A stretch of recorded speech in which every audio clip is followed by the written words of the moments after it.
simple life. It doesn't have much. It doesn't worry him where you're going. Yeah, yeah, yeah, yeah, yeah, nowhere. Alright, this is the no fucks given little mini fridge I built. Well, didn't really build, modified. I got this thing at a thrift store for $5. It was a little USB powered thing, and it would blow air, you know, the fan would turn on, it would get your drinks cool, and it also had a heat setting. And, well, if you left a can of soda or beer or whatever you want to put in there, I don't really give a shit. I could see how it would cool it if you left it on for 3 or 4 days. It would get it nice and cold. Or if you already took something out of the fridge. I think it's more intended for if you took something out of the fridge and just threw it in there. It would maintain the temperature, which I could see it doing. But pulling amperage from a USB port, you can only get a half an amp out of a USB port. I feel like USB 3.0 and USB-C is more, but we're talking about, let's say USB 2.0, you can only get a half an amp out of it, or 500 milliamps at 5 volts. Well, this thing uses a Peltier electric cooler inside there, and, you know, those can pull a couple amps, and they're very inefficient. And this thing, basically what it would do is there's a design flaw where it, you know, pull in air. This I cut out. I did a very sloppy job on everything because I didn't really care. I just wanted to fuck around with it. I might get another one of these. I might spend $20 and buy another one just as a comparison to see how it would do against the original. So it had a 60mm fan back here, 5 volts, blowing down, and it was a very quiet little fan. I kept the fan, put it in my box.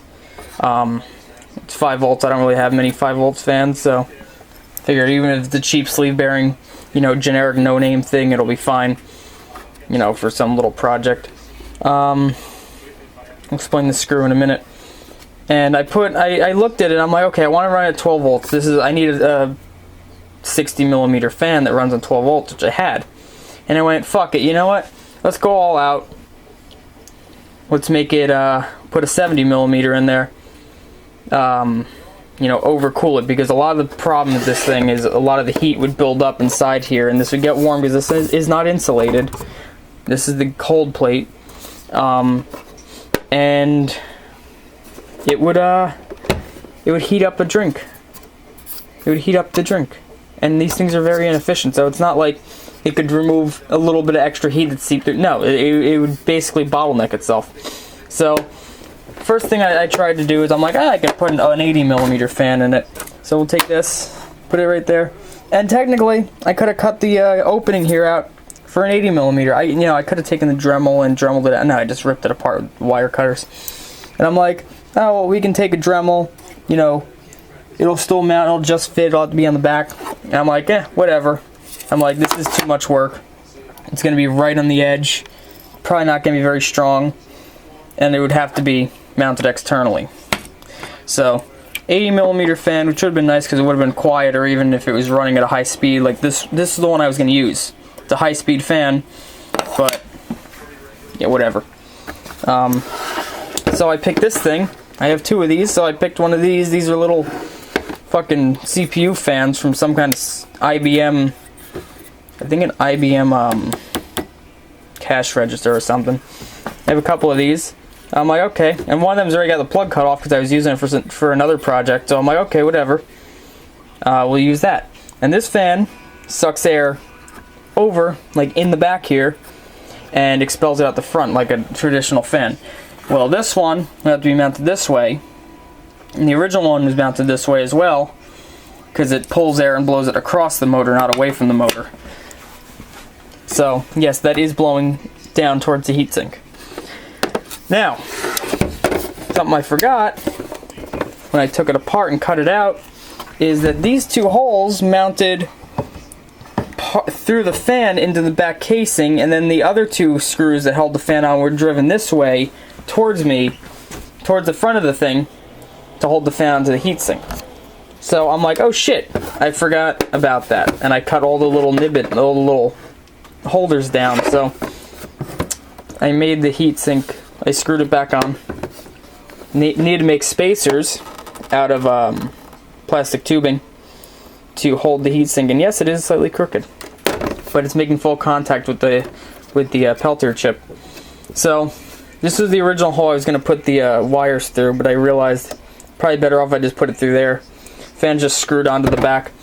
Yes, the positive and negative are both brown wires, because that's what I had a bunch of. I just put a piece of heat shrink on this one for the negative, so I know.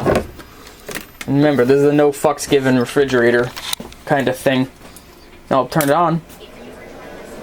Have it set to 12 volts. And put a little on-off switch here. And you can hear it running now. You know it's running. And you get some nice warm air that comes out of here. And you get some nice warm air that comes out of here and there. And that screw is holding the bottom of the Peltier junction assembly. Because those two screws I filled up with foam because I didn't have a fucking anywhere to mount it to because I didn't think. And I really don't care.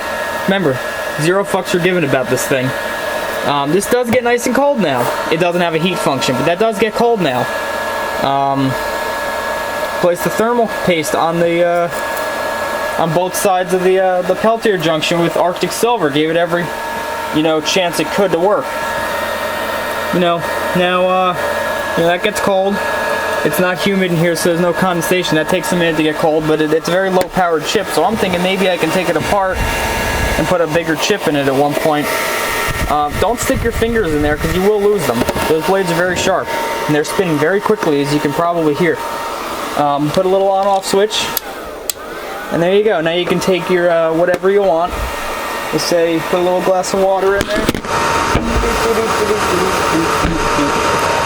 Throw that shit right in there. Make sure it's touching the cold plate. Slam that shit shut. Don't knock it over because you'll end up with a mess.